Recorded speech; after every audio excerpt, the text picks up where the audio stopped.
Alright, hey everybody, just got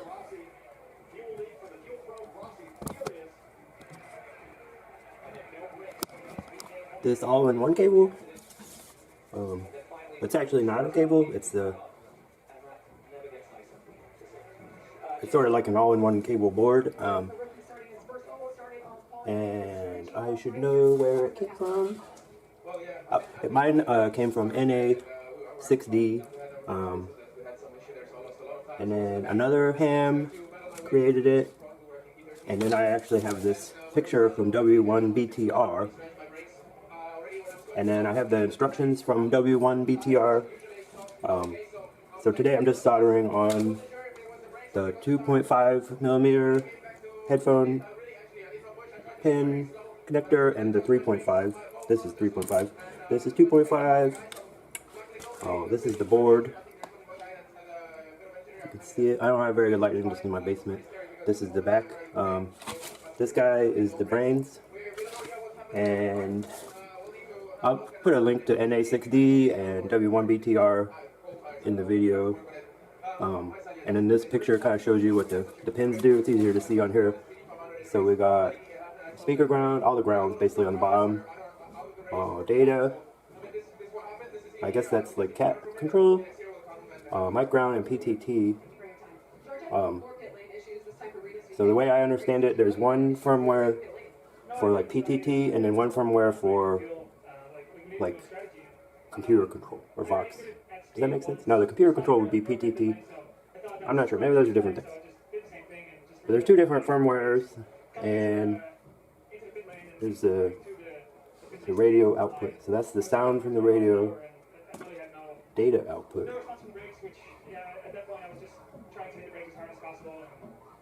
Radio input. So I guess that's data to the radio. But there's better videos, and I'll link them to it. But basically what I'm going to do is solder these guys on, and then you need a USB-C data cable, and they recommended one with the little ferrite guy. Do I have one of those? Yeah.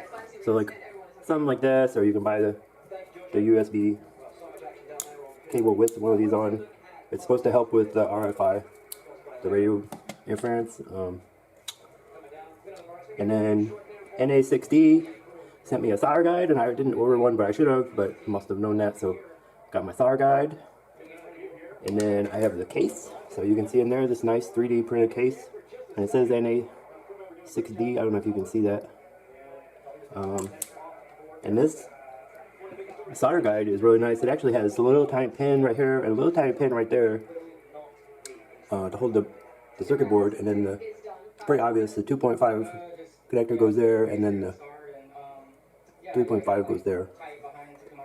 And really the only thing in the instructions you have to do is cut off. Well, this one kind of looks like it's already been cut. So on the pins, I mean, you can see, usually this one is a lot longer, like another 2 or 3 millimeters. Looks like this has already been cut off. And the way, yeah, so the way this fits is like this.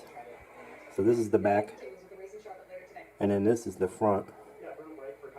And you just solder them under like that. So I guess mine have already been prepared. So now I just put the board in the holder, and then see how nicely that fits in there. That's a really nice 3D printer. I don't have a 3D printer, but if I did, I would like to know how to have some nice quality 3D printed designs. So now I probably should have put the pins in first. So we gotta put the 3.5 in first, the big part on the bottom, which is actually harder to do. You're seeing my dexterity or lack of dexterity. Okay, so there's that one. Now we'll put the 2.5 in there.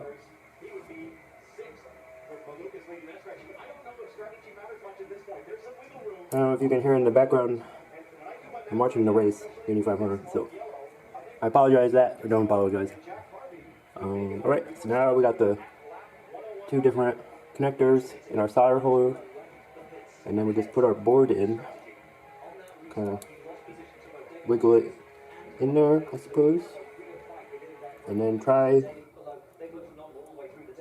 to get, oh, do I not have the 3.5 in front? Having some trouble getting the board in, so I don't know if I don't have the 3.5 jack in far enough. That's another thing, this is supposed to help you. Oh wow, I was way off. Oh, am I supposed to go all the way down? I think I was supposed to push these both all the way down. So now, we pop this guy in, and we got our two pins, and they click nicely. Now, it's better to just line up everything ahead of time.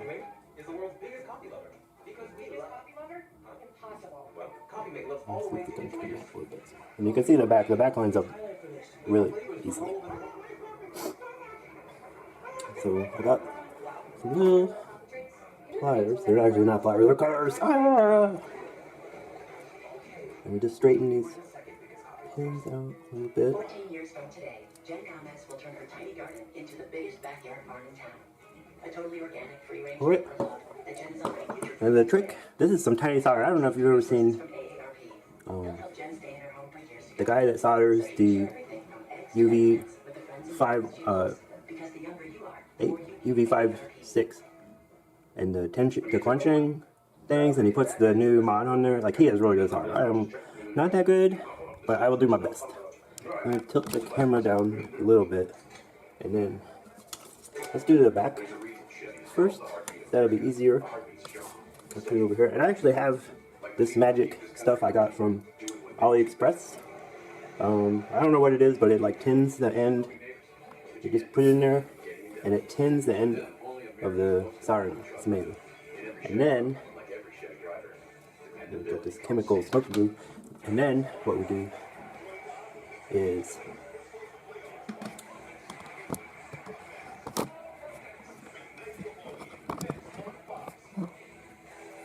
and then this is like the solder, basically. I don't know what this stuff is. But it's like magic solder flux stuff, and I don't know if I should scoop out a little bit and put it on there, or just try to make a little dollop of it. That's usually my strategy, is to get like a little dollop of it, but we can try to scoop out a little bit somehow. Maybe if I just use the end of like a screwdriver, a little screwdriver. So just put a little bit right there. Devastating news, Helen pointed toward a pink sky as a sign of hope. It was the spark to create Helen's Pink Sky Foundation, dedicated to funding research and finding a cure. That's not solder, that's flux. Okay, well, we just put flux on it. So this is flux. We found out this is flux. I don't remember. So here's more flux. Well, we needed flux anyway, so. Alright, there's our flux. So I'll get some solder. I thought one of these was solder, but maybe I'm. So,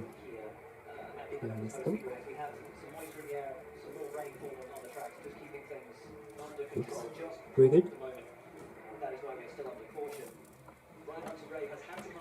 Alright, got the bottom on.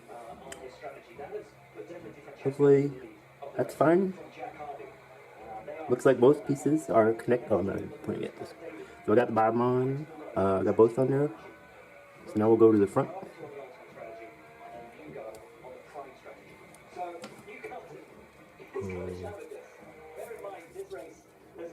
This is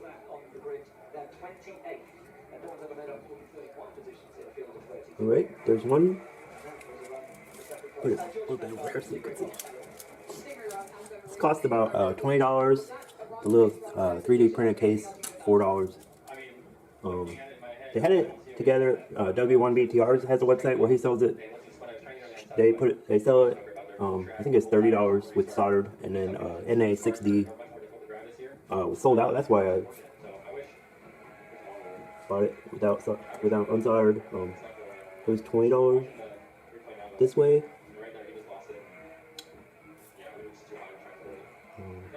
I think I would definitely buy it soldered. If I was gonna do it again for $10. Alright. Okay, it looks pretty good. So I've got all soldered. It doesn't look like they're touching. I didn't melt off any of these little tiny connectors. And hopefully I didn't break anything. Turn the soldering iron off, and then we'll pull this out right here. Carefully.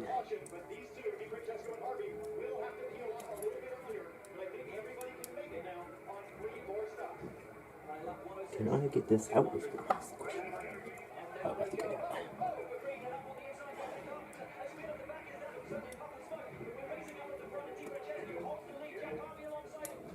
Okay. Well, let's see if we can get it in the case. Oh, looks like we got little holders in here also. Oh, it's got a nice click. Oh, look at that. Look at that. It fits. Oh. Ta-da. This one doesn't close. I don't know if that's something I'm doing or it's crooked. Oh, maybe it's got to push that a little bit more. Ha! I got it. Alright. So there it is. There's your USB-C, and then these are the two pins. And I think I had to have soldered them in the right way because of this. And I have a radio down here. Yeah. So then what you do, get your little radio, and you just plug it in, and then you're good to go. Thanks everybody.